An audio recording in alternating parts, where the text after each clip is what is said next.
Before I get started, I want to say that this review of The Legend of Nayuta Boundless Trails is going to be completely spoiler-free, so long as you don't count very vague summaries and some stuff that happens very early on. I'd also like to add that this isn't my footage, since I decided to make this video after beating the game, and beating the game again takes time that I need to invest into Cold Steel and Reverie before I could play the game with this guy. You'll just have to imagine me doing cooler combos than the guy in the footage. As the title suggests, this is going to be much more of a newcomer's perspective when looking at this game's place in Falcom's library and the Trails series as a whole. It feels strange to say newcomer as I started Trails in the Sky back in 2022, and it feels this accursed series has already drugged me down into the deepest pits of brain rot imaginable. Though in the grand scheme of things, I've only played up to Azure at the time of making this, which isn't even half of the Trails series that's currently out, and I haven't even touched Ys or Falcom's other titles yet. I bring all of this up because Nayuta no Kiseki, known as The Legend of Nayuta Boundless Trails in the West, sits as a very interesting place in the Trails series. It's a Trails game, but not an actual Trails game, and that it's completely separated from the canon that makes the series what it is. To add on top of that, the gameplay is completely different, being an action JRPG as opposed to Trails' usual turn-based strategic grid combat. All of this to say, it's almost a curious case to sell this game to those who are so invested into Trails for its story and world, when Nayuta is completely separated from that. But judge it by its own merit, and you might have something special that you didn't expect. The game starts off on a similar note to what you got with the first chapter of Sky. No character motivations or stakes carry over from previous games. Just a sweet, simple introduction to everybody you'll be growing familiar with throughout your journey. There's Eartha, the loving and caring big sister figure, Signa, the strong and confident swordsman with a mysterious past, and Nayuta, the named protagonist of the game, a scholar with a hunger for adventure and discovery that's also a bit of a dork. While these are the main human characters, you'll mainly be spending your journey with this funny little fairy creature named Noi. Sure, you won't get the same time investment with each character as is usual in Trails, but it's important to remember 500 plus hour long RPG sagas aren't the norm, and characters can make their mark in a fraction of the time, which I think is done well here. They're given the screen time they really need to establish their roles on the island, and allow you to get really attached to Remnant Isle out of the emotional connection you feel with this humble community. Speaking of which, a far cry from the rural countryside of Liberal or the bustling streets of Crossbell is where this game takes place, a peaceful remote island known as Remnant Isle. A bit of an outset island from Wind Waker sort of locale, if you'll excuse the Zelda comparison that I'm sure could be used ad nauseum for this game, since the protagonist wields a sword and there's water and the signature giant Georg fish boss. Basically fucking Zelda, honestly. Remnant Isle is a nice, cozy place, largely separated from the outside world. Well, you'll be taking in a lot of downtime, talking and becoming familiar with the townsfolk. I suppose this gives us Crossbell completionist veterans PTSD, but I'm not sure that was the intended effect. Not all is so peaceful on the island, however, as it's known to have star bits and dungeons fall from the sky. Remnant Isle is more than just namesake, with the amount of runes that are known to fall here regularly. Encountering Noi in an excursion of one of these runes is actually what sets the gears of your journey into motion, as she links you to the mythical world of Terra. Terra is only known as Lost Heaven in the real world, and was nothing more than a legend, where glimpses of it could be seen through the fallen star fragments. Lost Heaven was sought after by none other than Nayuta's now deceased parents, so ending up in the mythical land his parents dedicated their lives to finding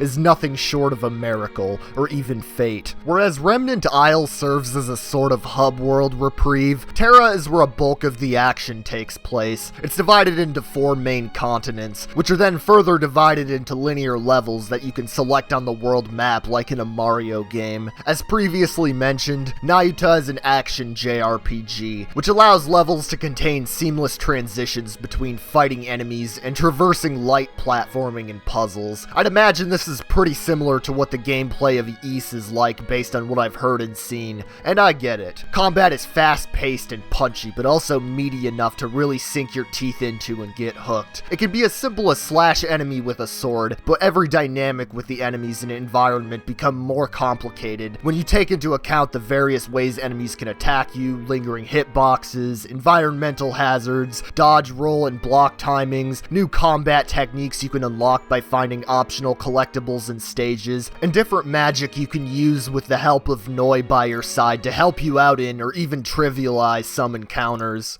Outside of levels generally being fantastically designed for this blend of platforming and combat action, the use of the Astrolabe that you unlock more functions of throughout the course of the game allows you to progressively cycle through more of the different seasons on each continent. Replaying levels in different seasons keeps the general layout, but hosts different enemies and hazards, which can have completely different effects on different continents even for the same season. Take a look at Heinmel's third stage. When you first explore this level, it's winter, and on top of everything being frozen, the snow on the mountain is so thick that you have to jump multiple times just to get out of it. Come back to the same stage in autumn, and all the snow you were able to jump through is now a smog lingering on the ground that poisons you, which can be safely traversed with a shield ability you recently obtained. And the ice platforms you used are now replaced with giant leaves you can hop across to avoid the ground altogether. Later, the same stage in the springtime will be raining, causing rushing water to slowly push you down the slopes. Interestingly enough, though, the rain gimmick doesn't happen during spring on any other continent. In Altopia, spring is just a simple flowery wonderland with not much danger in sight, fitting as it's the first season on the first continent you'll explore. Or how in Riesweld, which is normally full of watery caverns in the summer, completely freezes up in the winter and has falling frozen stalactites. Summer may be lush and green on Altopia, but in Lewarg it's basically a desert, with all the water from the spring dried up. I really love how so many different aspects of each season are shown throughout all these variations of the levels, which makes the seasonal changing feel much more than just a simple gimmick to change the colors of the landscape. It's not entirely dissimilar to Trails fleshing out its world with the ever-changing NPC characters to make the locations feel alive, but it takes a more gameplay-reliant approach to attain similar results of feeling more attached and familiar with the world, which I think is very cool.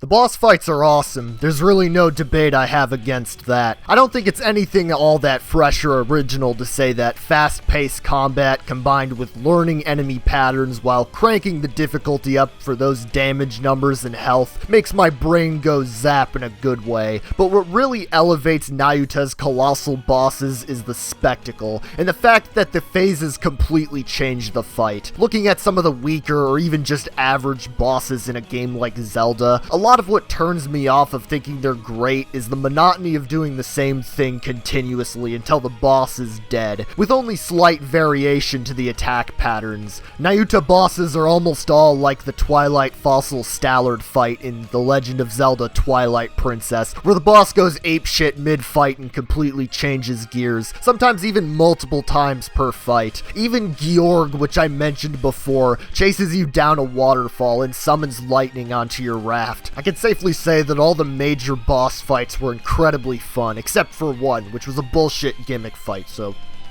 does that even really count? Music's good as fuck. I wish I had, like, some analysis, like, top tier. Whoa, this is actually really fitting for the game, but no, music's just good as hell. Falcom does not miss. I see what you mean. It's just good. You've been listening to it the whole video. It's so good. Siri, just play Snowbound Sacred Mountain. I think if there's something I can really commend Nayuta for, it's the game's general pacing. It's a far cry from other Trails games, which often had some slower moments sprinkled in their narrative. Granted, this doesn't give the characters as much time to really grow in the same way they do in the main Trails series, but hell if they aren't still pretty great and definitely have much more nuance outside of the somewhat cliche archetypes they convey at first glance. Interestingly, you don't explore any locations happens outside of Remnant Isle, as far as the real world is concerned, although you are fed hints of what's happening on the mainland continent from visiting NPCs throughout the game, as the situation becomes more dire with the plot. Even if it doesn't ride off the back of several games of established lore in the Trails timeline, Falcom showed that they could ramp up the stakes from a simple island life to far-reaching consequences, all within the span of one game, in a way that felt natural and allowed the player to feel connected to these characters and world for what they are. I've been told that there are supposedly implications Nayuta can have in the main Trails series with how its story plays out, but for the sake of not spoiling anyone in my spoiler-free review, or myself for that matter, I'll just have to wait and see.